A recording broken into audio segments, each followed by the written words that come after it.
She's trumpet woman of 2020.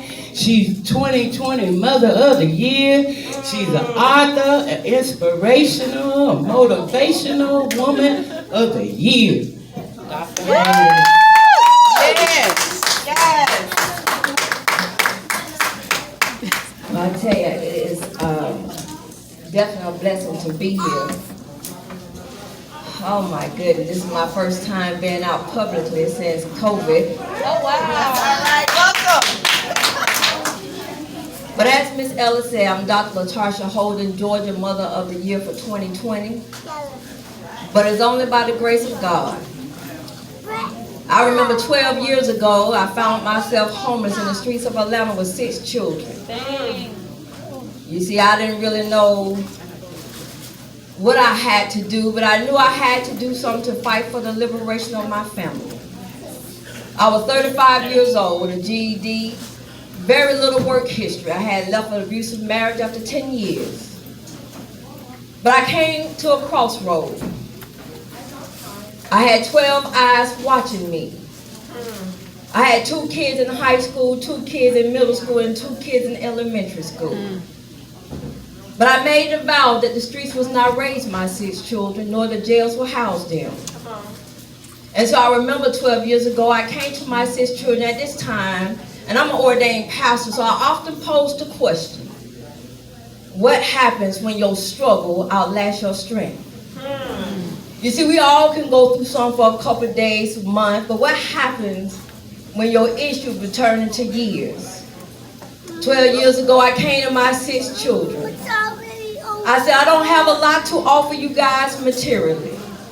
All I have to offer you guys to love you unconditionally. I said, but if I can teach you all how to serve at your lowest, I've given you strong foundation to build on to become great leaders. How many of you know a lot of times we like to go outside and do ministry, but true ministry starts in-house. And at that time, my older 4 kids say, Mother, what are you talking about? We don't have a lot that we have that we can go out and help others. I said, I know it. But at this time, I'm thinking about legacy and I'm thinking about suicide at the same time. And I did not want to leave my 6 children without anything. So we did events around the community around the Hurricane Katrina time, 2005, 2006. But to my dismay, the journey got so hard. We was homeless close to 4 years. And I remember walking to a hospital in Riverdale, Georgia. And I told the lady at the front desk, I said, ma'am, I don't think I can do this anymore.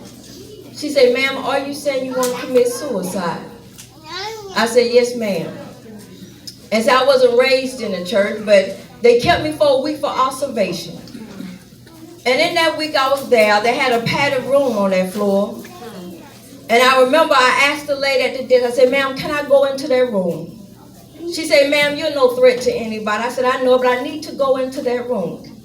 You see, there's where God and I got to know each other in the trenches. And I remember going into that room, dropping down to my knees, crying out to God, God, are you there? Please help me. I don't have anything. And I tell you, people of God, that when I left out of there, although my situation did not turn around immediately, I knew something had changed. You see, a lot of times we want God to magically change our lives, but we have to be a willing participant in our own deliverance. Come on now. Within the last 12 years, I went from being homeless in the streets of Atlanta to a political candidate in the 2017 election.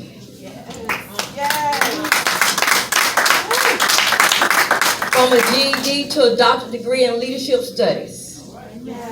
Became a 13-time published author and a creator of a Christian comic book. But my biggest thing, if God did nothing else for me, was what he did with my 6 children. I remember my 6 children. At that time, they wanted things. Let's just be honest. They didn't want to hear about legacy. They wanted the clothes, the shoes. I didn't have a lot to offer them. But one by one, I remember my son, his senior year in high school, said, Mother, by what you showed me about service, my way of giving back is joining the United States Marine Corps. He just medically retired after 10 and a half years. Now he's a second-year college student. My other son said, Mother, I want to go into the caretaker field. He's a caretaker. Then a daughter said, Mom, my way of giving back by what you showed me is going to the medical field. She's an EMT, a licensed pharmacy tech, and she's her second year in college as well. But then another daughter came and said, Mom, by what you showed me, I want to go into the human service field. She just graduated with her bachelor's in liberal studies. She joined the United States Army 2 years ago. My 19-year-old daughter became a 2-time published author by the time she was 16. Now she's a 4-time published author, youth speaker, spoken word artist. And then there's my younger son, Omega. That's the last and end. There's no more coming after him. Omega's just turned 18. I can't believe it, guys. 18. He's a senior in high school, athlete, youth leader. Honestly, God does nothing else for me. He's done enough. I remember when I was running for city council in 2017, I got a call from my son. So a lot of times when we're out of our situation, because God gonna deliver everybody here, when we're out of our situations, sometimes the residue is still there. And I was pulling in my driveway. He was stationed in Tennessee, and he called and he said, Mother, would you do me the honors? And he got real serious in his voice. I kind of got a little nervous. I said, Son, how can I help you? He said, Mom, can you come to Tennessee to pin me at my ceremony to Staff Sergeant Holden? I tell you, I would never forget that phone call. See, God does not have to do anything for any of us, but He's faithful. He will reward you for your faithfulness. What I learned in the last 12 years, that it's not about chasing perfection, but chasing purpose. A lot of times we feel, God, if everything was in order, if I had money, God said, no. That's why He sent a little former homeless woman back to tell you guys. At 35 years old, I was homeless with a GED, no family support, and no money with 6 children. So now all the excuses can go out the door. It's all about what you want, how you're going to make it, and leave a legacy for your family.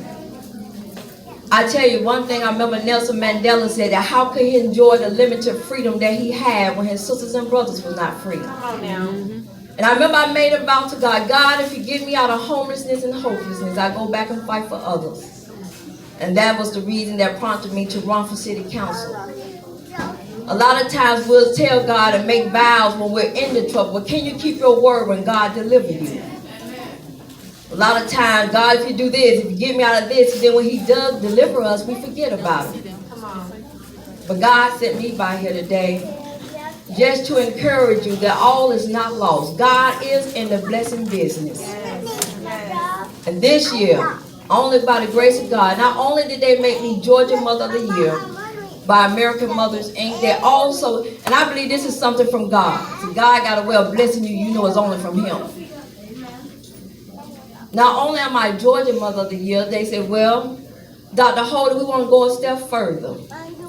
You are now National Mother of the Year, which I just made United States history, has been the 85th woman in history to ever hold that title. Yes.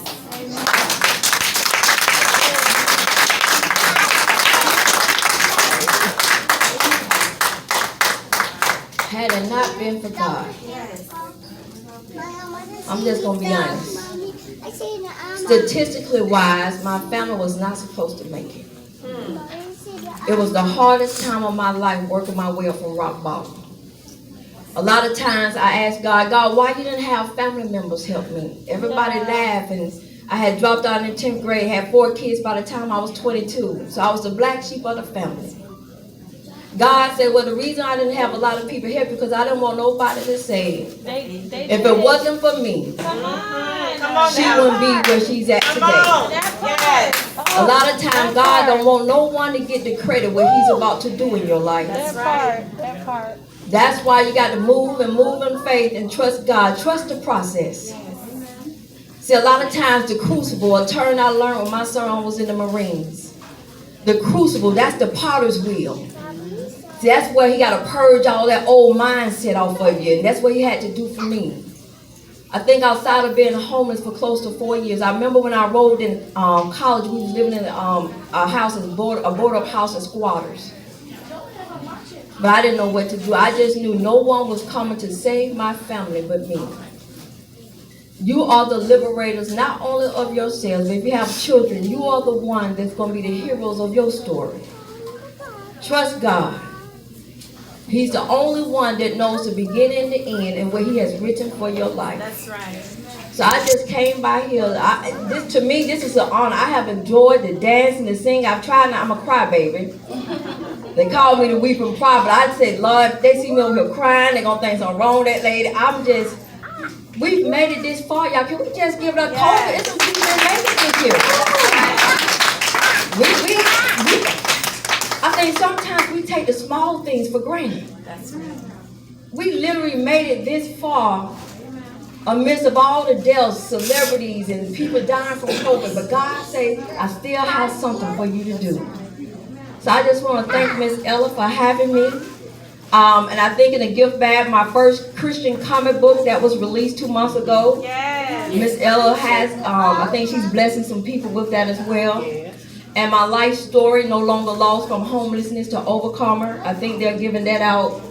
I gave a copy to the lady. Yes, so she'll give it out to someone. Yes, ma'am. But I just want to thank you guys. It's just an honor for me to be here amongst my sisters and brothers. Only God can judge us. Don't ever be ashamed of your story. Come on now. So I just want to bid you peace and blessings. Thank you. Thank you.